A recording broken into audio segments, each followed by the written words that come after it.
In today's video, I'm going to teach you how to change the fiscal year end in QuickBooks Online for 2025. This is an essential task for ensuring your financial records align with your business's accounting period, a process that might seem daunting, but is quite simple once you know where to look. Let's walk through it together step by step so you can get your QuickBooks set up just the way you need. First, you'll want to log into QuickBooks Online. To get started, open your preferred web browser.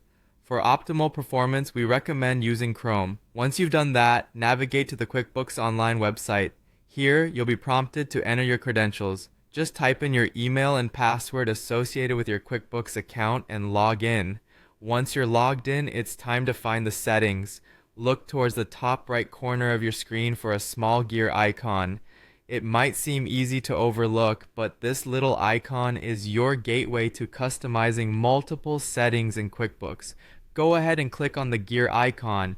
A menu will appear, and from here, choose Account and Settings. This hub is where you'll make adjustments to your company's preferences. Now that you're in Account and Settings, the next step is to navigate to the Advanced Settings. Take a look at the menu on the left side of the screen and click on the option labeled Advanced. You'll find several sections here, but for today, our focus is the accounting section, so scroll down until you come across this specific area.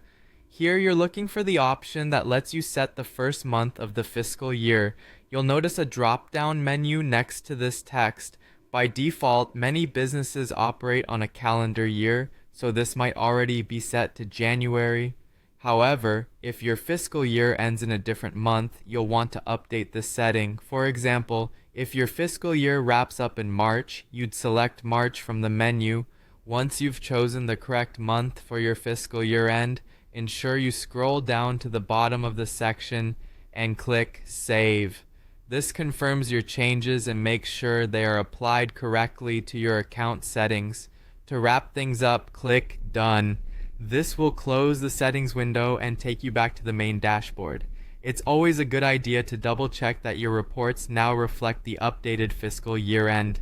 And there you have it. You've successfully changed the fiscal year end in QuickBooks Online, ensuring your reports sync with your business's financial cycle.